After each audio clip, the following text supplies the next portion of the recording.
Kai é uma ameaça apenas para os marlenianos ou também para o resto do mundo, incluindo Parades? Zeke e Ega e seus soldados estão mesmo em Parades para ajudar ou é mais um dos planos de Marley para roubar o Titã Fundador? E aí pessoal, beleza? Sejam todos bem-vindos para mais um vídeo do Talking Nerd e hoje vamos conversar um pouco sobre o episódio 9 da quarta temporada de Shingeki no Kyojin.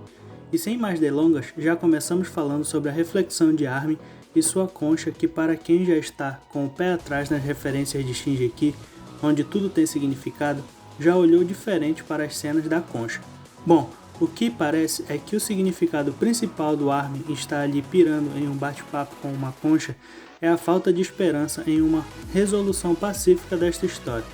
Devemos lembrar que o sonho de Armin e também de Eren quando garotos era conhecer o mundo fora das muralhas e dentre as coisas que estavam no mundo, Armin queria muito conhecer o mar, o que se concretizou ao fim da terceira temporada em que a tropa de exploração cumpriu a missão de limpar a ilha de Parades dos titãs irracionais, chegando assim até o mar em que Armin encontrou sua concha da esperança.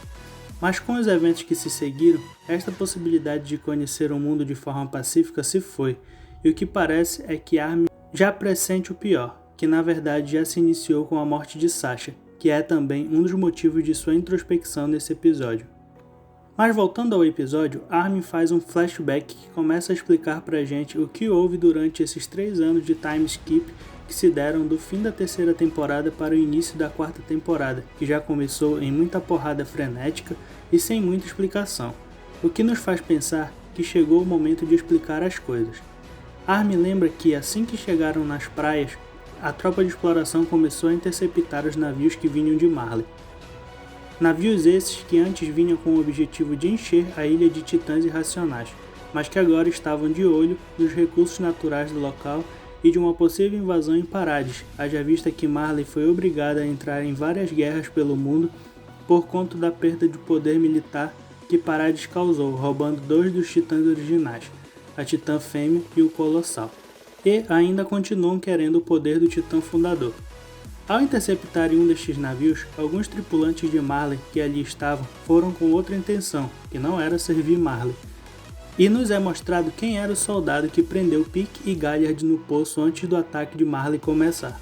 Na verdade, era uma soldada, Yelena, que trabalhava pelos interesses de Zeke e Ega e estava em Parades para apresentar uma proposta de colaboração com Parades contra Marley. E é onde começamos a entender o mistério do episódio anterior em que Zeke aparece vivo e aliado da tropa de exploração, sendo que na última temporada ele quase aniquilou todos ali e era profundamente odiado por Levi, que ainda é na verdade, mas que por algum motivo, que ainda vamos descobrir, aceitou se aliar ao inimigo que jurou eliminar. E Helena e Onyankopon, que foram para Parades a mando de Zeke, falaram tudo como funcionam as forças militares de Marley, com número de soldados ativos, número de navios, tipos de armamento. Falaram sobre equipamentos de ataque aéreo e apresentaram algumas tecnologias para a Range que fica muito empolgada com tudo aquilo e quer saber cada vez mais. E para Levi, que está com 2 pés atrás com aquelas pessoas que do nada resolveram cooperar. E Helena conta que eles estão ali com o objetivo principal de libertar todos os Eldianos. A cena corta para uma audiência com os líderes de Parades, em que Range faz uma leitura que conta os planos de Zeke e que faz algumas exigências para que tudo dê certo, o que logo é retrucado pelos militares de Parades, que acham um absurdo ouvir exigências do Titã Bestial, dizimou a tropa de exploração e matou tanta gente nas muralhas, sendo que o objetivo principal de Marley sempre foi roubar o Titã Fundador e que agora estariam tentando de outra forma. O comandante Pix pede para que todos escutem primeiro o que Range está falando para que depois tomem suas decisões. Range continua dizendo que na carta está escrito que para salvar os Eldianos de uma vez por todas, uma junção de poderes é necessária, que seria alguém que possua o Titã Fundador e alguém que tenha o sangue da família real, o que parece corroborar com o que os militares estavam falando de uma tentativa de roubar o Titã Fundador pelas palavras. Mas Eren intervém e diz que o que Zeke está falando é verdade, pois a única vez que ele conseguiu usar o poder da coordenada foi quando tocou na Titã Irracional que tinha sangue real, Dinah Fritz, mãe de Zeke. Eren foi questionado por Levi o porquê não havia compartilhado aquela informação, e Eren diz que se preocupava com a segurança de Historia, pois não sabia se a conclusão que tomou era verdadeira e haveria uma pressão de sacrifício da garota para um bem maior, o que não era a vontade de Eren.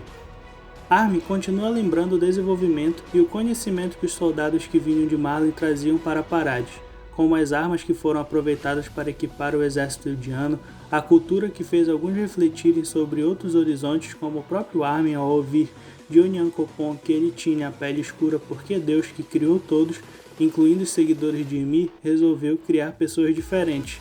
A comida de Marley que os eldianos nunca haviam provado por nunca terem chegado no mar. Momento este que mostra a aproximação de Nicolo e Sasha. Armin também lembra do momento em que Eren começa a mudar de perspectiva e discordar de opinião quando o assunto é relacionado ao que vão ter que fazer para alcançar a liberdade, em que Armin ainda tem a esperança de conversar com o povo de Marley, que não são diferentes, só não se conhecem, como mostra a lembrança dos marleynianos que estão em Parades e começaram a se dar bem com o povo local. Mas Eren logo retruca dizendo que o mundo todo cresce odiando os eldianos de Parades e mesmo que alguns entendam que não são demônios, a maioria quer vê-los mortos. A cena corta para o momento atual da história em que todos estão de luto pela morte de Sasha e mostra como Nicolo havia se aproximado da pessoa que mais gostava de sua comida, mas mostra também o quão intolerantes alguns ainda são com os prisioneiros marleynianos, que estão em Parades, refletindo mesmo que sem saber o que acontece com os eldianos em Marley, e que o ódio é recíproco e a conciliação que Armin almeja talvez não seja possível. O que já é verdade nesse momento da história, haja vista que não tem mais como conversar depois do que Eren e a tropa de exploração fizeram em Marley. Mas para muitos eldianos, como Eren, também já não havia mais conversa desde o ataque das muralhas. Na cena seguinte, nos é mostrado que mesmo depois de tanto tempo e da missão em Marley ter dado certo, os eldianos de Parades ainda não confiam nos soldados de Zeke, e Pix, ao aprender os soros de titã que eles tinham, pede para que seus homens os mantenham presos, assim como Levi faz com Zeke, o colocando em uma floresta com árvores altas, para caso o bestial tente alguma coisa, a tropa de exploração tenha condições de neutralizá-lo ali mesmo. Armin continua sua lamentação dizendo que Eren continuaria seu plano de ataque com ou sem o apoio deles e que destruiu vidas em Marley, mas que não tinha escolha, pois se não o fizesse seriam as vidas dos eldianos das muralhas que estariam em jogo, pois a retaliação viria a seguir. Ao final, vemos que sua lamentação está sendo com N, que ainda está presa no cristal, e que apesar de saberem como tirá-la de lá, não possuem nenhum poder como o do Titã Mandíbula à disposição para isso. As últimas cenas do episódio são de Mikasa, que parece tentar aceitar as ideias de Eren, mesmo que concordasse mais com Armin, como é mostrado no decorrer do episódio. Ela diz: se não vencermos, morremos. Se vencermos, vivemos. Já sentindo que a guerra é inevitável e que a partir dali é o único caminho a seguir. Após isso, a cena muda para o Eren, que aparece preso, como já tínhamos visto que aconteceria no final do episódio anterior, por conta de sua rebeldia de ter ido para Marley sozinho. Ele aparece dizendo o famoso Tatakai, que viralizou na internet, que é ele dizendo para si mesmo lutar. O que devemos pensar é, qual é o verdadeiro objetivo de Eren, pois lutar é inevitável. Contra o que e contra quem ele quer lutar de verdade? Será que Eren possui os objetivos a mais do que derrotar Marley? E sobre a cena final de Armin, será que N consegue ouvi-lo? Assim como a portadora do Titã Martelo de Guerra tinha total ciência do que acontecia fora do cristal em que controlava seu Titã, o receio de Levi e dos militares eldianos para com Zeke e seus soldados ainda tem fundamento? Será que Zeke tem algum plano para roubar o fundador e levar para Marley? Deixe aí nos comentários o que você achou desse episódio de Shingeki e o que você acha que vai acontecer nos próximos episódios. Não esquece de se inscrever no canal para receber mais resumos desse anime nas suas notificações. Muito obrigado por ter assistido e até a próxima!